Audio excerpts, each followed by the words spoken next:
Olá a todos, louvado seja Nosso Senhor Jesus Cristo. Nestas nossas sessões da missa passo a passo, passamos agora para a liturgia eucarística e começamos com a apresentação dos dons, às vezes conhecida de forma abreviada por ofertório, mas a apresentação dos dons é mais apropriada. E esta é uma parte da missa em que eu penso que a Assembleia deve estar atenta, porque há uma certa inclinação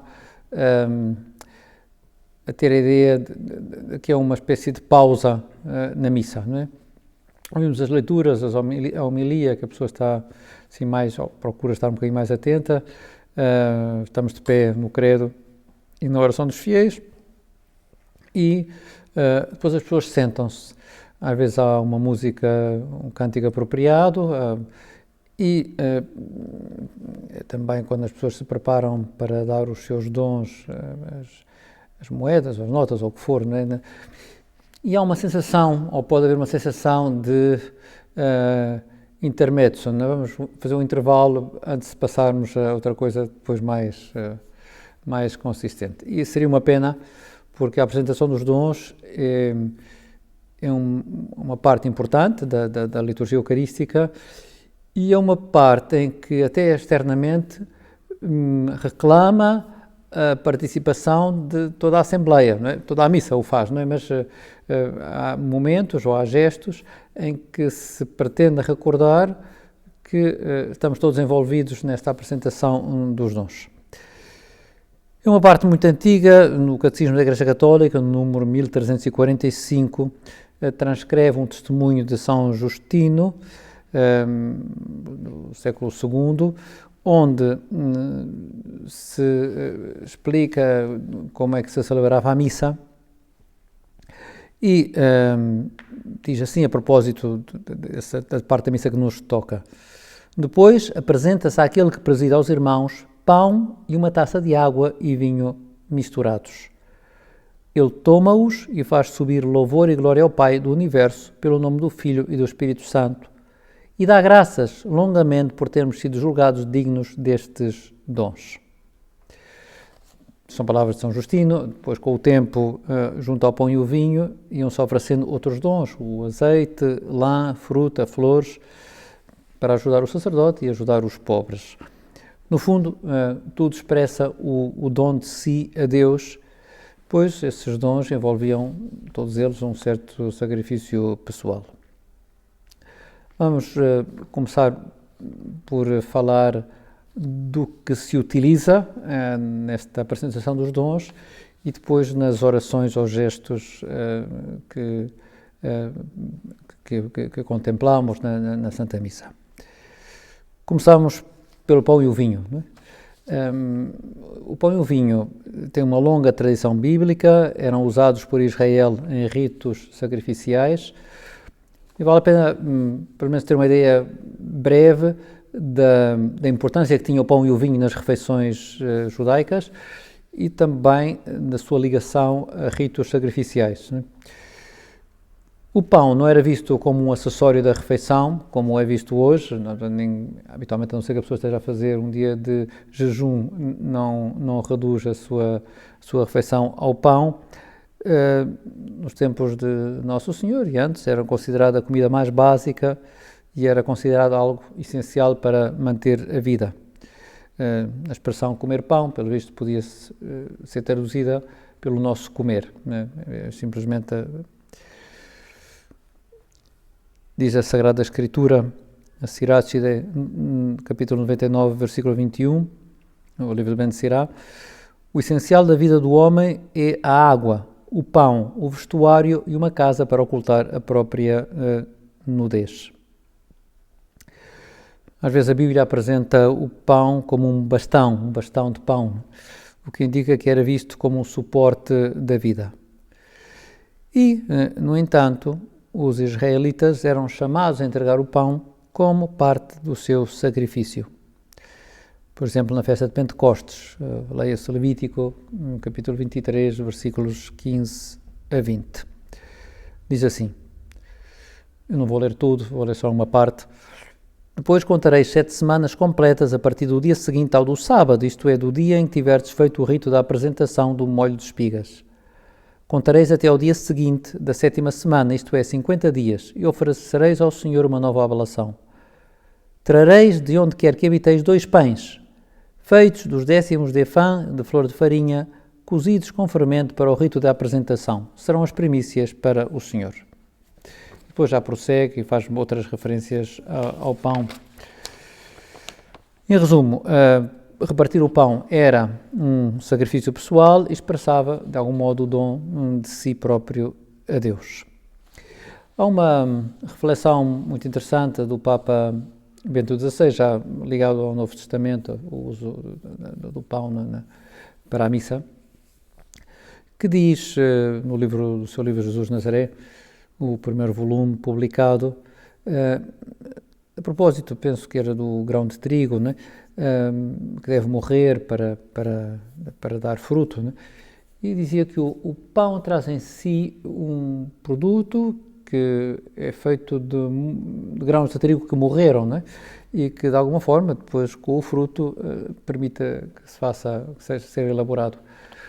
E dizia, penso que não são palavras textuais, mas que o pão traz em si o mistério da morte e ressurreição, a morte do grão de trigo e o fruto que dele nasce. Não sei se aqueles que gostam da série do The Chosen, na primeira temporada há um diálogo muito engraçado uma representação de um diálogo muito engraçado entre Jesus e crianças, e as crianças perguntam a Jesus qual é o alimento que ele gosta mais, e Jesus responde que gosta muito do pão. No filme não responde, não diz mais nada, mas é interessante e tem a ver, de facto, com a importância que Nosso Senhor quis dar a esse alimento. O vinho também não era uma bebida acessória. O pão, diga-se, tem que ser pão de trigo para ser usado na missa. Mas o vinho não era uma bebida acessória e, tal como o pão, para antes de ser parte da refeição, era também usada nos sacrifícios de Israel como um dízimo.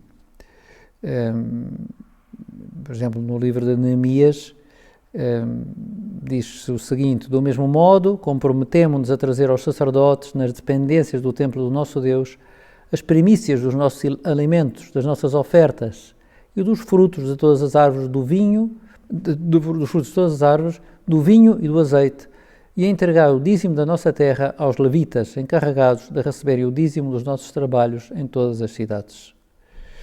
E também era derramado como oferta de bebida nos sacrifícios de ação de graças e também nos sacrifícios expiatórios. No livro do Êxodo, capítulo 29, também se diz, por exemplo, com o primeiro cordeiro oferecerás 1/10 de efá de flor de farinha, amassado com 1/4 de hin de azeite puro de azeitonas e uma libação de 1/4 de hin de vinho. Como havia de facto uma ligação entre quem oferecia e a oferta, oferecer pão e vinho simbolizava a oferta de si próprio. E na missa acontece algo parecido. Nós oferecemos o pão e o vinho, são frutos da terra e também do trabalho do homem, são frutos da criação e da nossa intervenção sobre o que foi criado. E, em último termo, simboliza a oferta de Deus nas nossas vidas, a oferta a Deus das nossas vidas. Dizia um sacerdote, com umas palavras muito bonitas: tu, sacerdote, apresenta-los ao Senhor, do pão e o vinho, e, portanto, oras voltado para o Senhor, não para a Assembleia, e leva, pois, a Deus a bênção. Não sei se repararam, há um gesto, o sacerdote pega no pão, na hóstia, né, que está sobre a patena, e depois pega no cálice onde tem o vinho e eleva-o. E diz: eleva, pois, a Deus a bênção. E dizemos: bendito sejais, Senhor, Deus do universo, pelo pão, pelo vinho, etc. Né? Vale a pena reter esse gesto e quando o contemplarmos, às vezes, repito, não se ouvem estas orações porque há um cântico de fundo, ou estamos todos a cantar, a Assembleia está toda a cantar, Mas o sacerdote está a rezar estas orações e está a elevá-los em ação de graças a Deus. São frutos do nosso trabalho, mas também são frutos da terra, né, do próprio Deus. Já digo que nesse momento da apresentação dos dons também se costuma fazer o chamado ofertório, ou peditório. Muitas vezes oferece dinheiro, habitualmente é o que se faz no presente, não é? Antes era produtos da terra, talvez em alguns sítios ainda seja assim, na maior parte das cidades não é, até por coisas práticas, por motivos práticos, não é? E esse dinheiro, pouco ou muito, tanto faz, o que cada um puder e quiser dar, encarna, em certo sentido, horas da nossa vida, né? Portanto, é uma maneira de dizer, Senhor, eu também quero entregar a minha vida, uma parte da vida, e uni-la ao teu sacrifício. Não quero que a minha vida esteja alheia a isto que vai suceder. Deus necessita destas ofertas? Não. Mas nós é que necessitamos de crescer em amor sacrificial, não é um amor que se dá, um amor de doação, não do amor de boas intenções, meramente platónico, né, mas sem efeitos práticos. E essas pequenas ofertas ajudam-nos a crescer neste amor de doação. Muitas vezes não são super valiosas, nem se trata de que o sejam, mas o que as torna grandes é a união ao sacrifício perfeito de Cristo. Quer dizer, queremos que aquilo que é nosso, aquilo que nos custou, possa ser recebido pelo Senhor, possamos unir-nos também ao sacrifício de Cristo. É uma gota de água no vinho, que se dilui no vinho, mas é significativo, né? Nosso Senhor aceita essa nossa oferta. Dizia que para a Santa Missa temos que usar o pão ázimo, não fermentado. Isto porquê? Porque a Eucaristia terá sido instituída no primeiro dia da festa dos ázimos, portanto era o dia em que se celebrava o Cordeiro Pascal, e nesse dia já se utilizava o pão ázimo, não fermentado, né? E depois prolongava-se durante mais 7 dias. Diz o livro do Deuteronômio, no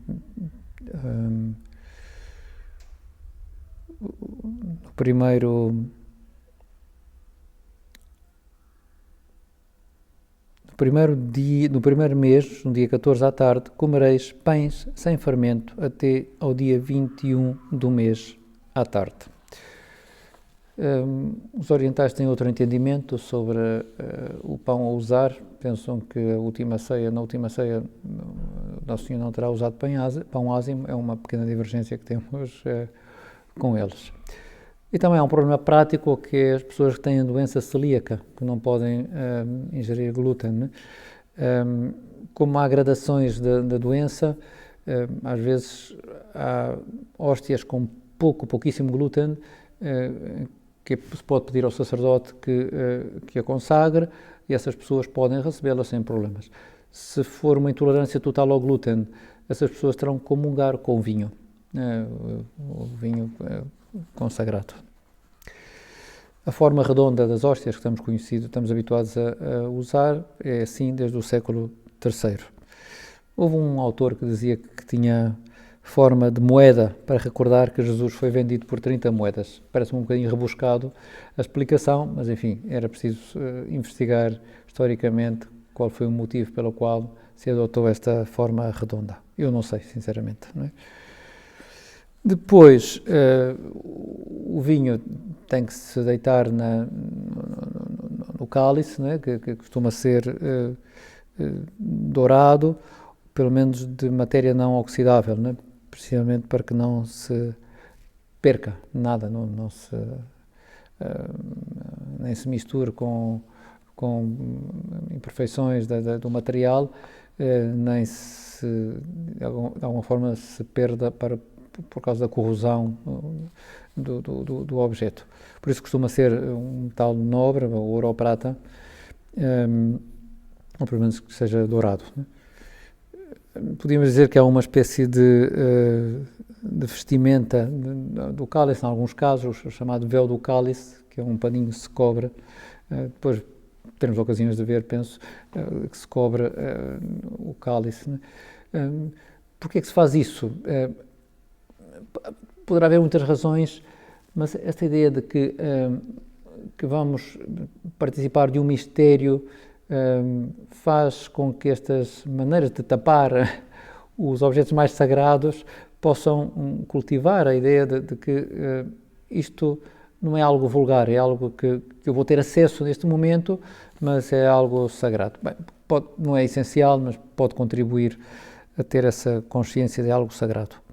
Voltando um pouco atrás, o pão, como sabem, as hóstias pequenas, as hóstias vão colocadas num objeto que se chama apíxide, um recipiente também dourado, obviamente por dentro dourado, onde se colocam as hóstias, e a chamada hóstia grande coloca-se na patena, um pequeno prato, costuma ter uma forma redonda e também é dourado. Facilita muito o dourado depois a purificação, para que não fiquem pequenas migalhas consagradas, né? E torna mais fácil ao sacerdote purificar a patena, né? E é a patena que o sacerdote pega com a hóstia grande e oferece a Deus em ação de graças. No vinho, o que se faz é, antes do sacerdote levar o cálice com o vinho, deita umas gotinhas de água ao vinho, como antes já dizia. Qual é a razão disto? É sobretudo uma razão histórica, né? Porque era prática antiga, era uma prática no mundo antigo, né? Misturar água com vinho. Por isso, presume-se que Nosso Senhor, na última ceia, ao dar o cálice com vinho, deu o cálice com vinho misturado com água. Portanto, a razão é sobretudo histórica, né? Mas, uma vez que isso se faz assim, depois encontrou-se um significado teológico que era, enfim, aquele que vai unido à oração que o sacerdote reza quando deita uma gotinha ou umas gotinhas de água no vinho. Diz assim a oração: pelo mistério desta água e deste vinho, sejamos participantes da divindade daquele que assumiu a nossa humanidade. Nesse sentido, o vinho simbolizaria a divindade de Jesus e a água a nossa humanidade. Portanto, esse gesto também aponta para a encarnação, por um lado, mas também para que nós participemos da divina vida de Cristo, a tornar-nos também participantes da sua natureza divina. Como dizia antes, do ponto de vista prático, ajuda, quando o sacerdote está a deitar as gotas de água ao vinho, ajuda a pensar o que é que eu posso unir ao sacrifício de Jesus, o que é que lhe posso oferecer neste momento, a minha vida, o meu trabalho, as minhas penas, as minhas alegrias, não é?